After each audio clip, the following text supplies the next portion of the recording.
जय हिंद दोस्तों। प्राचीन समय भारत में कभी छुआछूत रहा ही नहीं और ना ही कभी जातियां भेदभाव का कारण होती थी। तो दोस्तों, भारत में जाति पात छुआछूत कब से शुरू हुआ और किसके शासन काल में हुआ था? आइए चलते हैं हजारों साल पुराना इतिहास को समझते हैं और जानते हैं कि भारत में जाति पात में भेदभाव कब से शुरू हो गया। तो दोस्तों, जानने के लिए वीडियो पूरा देखिएगा और चैनल पर नए हैं तो प्लीज़ चैनल को जरूर सब्सक्राइब कर लीजिए। दोस्तों, शांतनु ने विवाह किया था एक मछुआरे की पुत्री सत्यवती से। उनका बेटा ही राजा बने, इसलिए भीष्म ने विवाह न करके आजीवन संतानहीन रहने की भीष्म प्रतिज्ञा की थी। सत्यवती के बेटे बाद में क्षत्रिय बन गए, जिसके लिए भीष्म आजीवन अविवाहित रहे। क्या उस सत्यवती के बेटे का शोषण नहीं हुआ? दोस्तों, उस समय कोई भी शोषण नहीं हुआ था। महाभारत लिखने वाले वेद व्यास भी मछुआरे थे, पर महर्षि बन गए और गुरुकुल चलाते थे।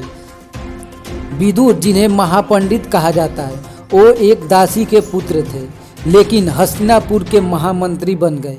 उनकी लिखी हुई विदुर नीति राजनीति का एक महाग्रंथ है। दोस्तों, भीष्म ने वनवासी हिडिंबना से विवाह किया था और श्री कृष्ण दूध का व्यवसाय करने वाले परिवार से थे और उनके भाई बलराम खेती करते थे और हमेशा हल साथ में रखते थे।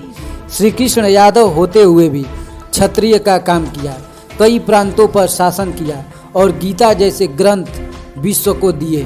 दोस्तों, ये हो गया द्वापर युग की बात। दोस्तों, द्वापर में कहीं भी आपको जाति पाति भेदभाव नहीं दिखा होगा। अब बात करते हैं त्रेता युग का, जिस समय राम ने जन्म लिया था। पुरुषोत्तम राम के समय वनवासी निषाद राज गुरुकुल में पढ़ते थे, यानी पुरुषोत्तम राम राजा के पुत्र थे और वनवासी निषाद राज बिल्कुल गरीब परिवार से आते थे, लेकिन वो दोनों एक ही साथ पढ़े थे। राम के पुत्र लव कुश महर्षि वाल्मीकि के गुरुकुल में पढ़े, जो कि वाल्मीकि एक वनवासी थे। दोस्तों, ये हो गई वैदिक काल की बात। स्पष्ट है कि कोई किसी का भी शोषण नहीं करता था। उस समय सबको शिक्षा का अधिकार था। कोई भी व्यक्ति अपनी योग्यता के अनुसार कोई भी पद तक पहुंचा जा सकता है। वर्ण सिर्फ काम के आधार पर थे जो बदले जा सकते थे, जिनको आज इकोनॉमिस्ट में डिवीजन ऑफ लेबर कहते हैं।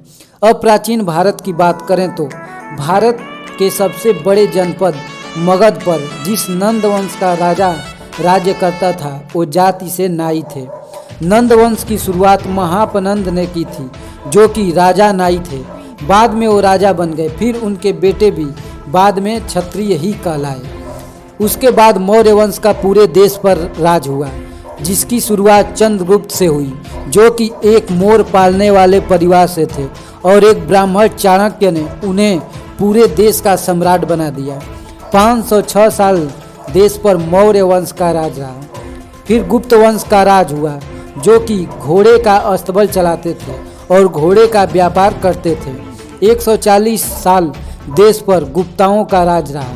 92% समय प्राचीन काल में देश में शासन उन्हीं का रहा, जिन्हें आज दलित पिछड़ा कहते हैं। तो दोस्तों, प्राचीन भारत में भी कोई शोषण वाली बात नहीं दिखाई दे रही है। फिर शुरू होता है मध्यकालीन भारत का समय, जो 1100 से 1750 तक है। इस दौरान अधिकतम जगह मुस्लिम आक्रमणकारियों का समय रहा और कुछ स्थानों पर उनका शासन भी चला। अंत में मराठाओं का उदय हुआ। बाजीराव पेशवा, जो कि ब्राह्मण थे, वे गाय चराने वाले गायकवाड़ को गुजरात का राजा बनाए। चरवाहा जाति के होलकर को मालवा का राजा बनाए। अहिल्याबाई होलकर खुद बहुत बड़ी शिव भक्त थी। ढेरों मंदिर गुरुकुल उन्होंने बनवाए थे। मीराबाई, जो कि राजपूत थी, और उनके गुरु एक नीच जाति चमार रविदास थे और रविदास के गुरु ब्राह्मण रामानंद थे। दोस्तों, भारत में यहाँ तक तो कोई जाति पाति का भेदभाव नहीं दिखाई दिया। अब भारत में मुगल काल से देश में गंदगी की शुरुआत हो गई और यहीं से पर्दा प्रथा, गुलाम प्रथा, बाल विवाह जैसी चीज़ें शुरू होती हैं। सन 1800 से 1947 तक अंग्रेज़ों का शासन रहा और यहीं से जातिवाद शुरू हुआ, जो कि उन्होंने फूट डालो राज करो की नीति से शुरू हुआ।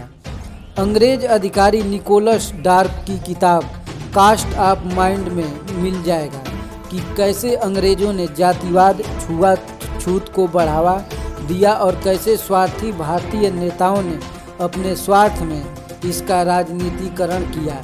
इन हजारों सालों के इतिहास में देश में कई विदेशी आए जिन्होंने भारत की सामाजिक स्थिति पर किताब लिखी, जैसे कि मेगास्थनीज ने इंडिका लिखी, फाहियान अल बरूनी जैसे कई, लेकिन किसी ने भी नहीं लिखा कि यहाँ किसी का शोषण होता है। यानी कि भारत में छुआछूत जातिवाद की भावना मुगलों के समय शुरू हुई और अंग्रेजों के समय सबसे ज़्यादा रहा।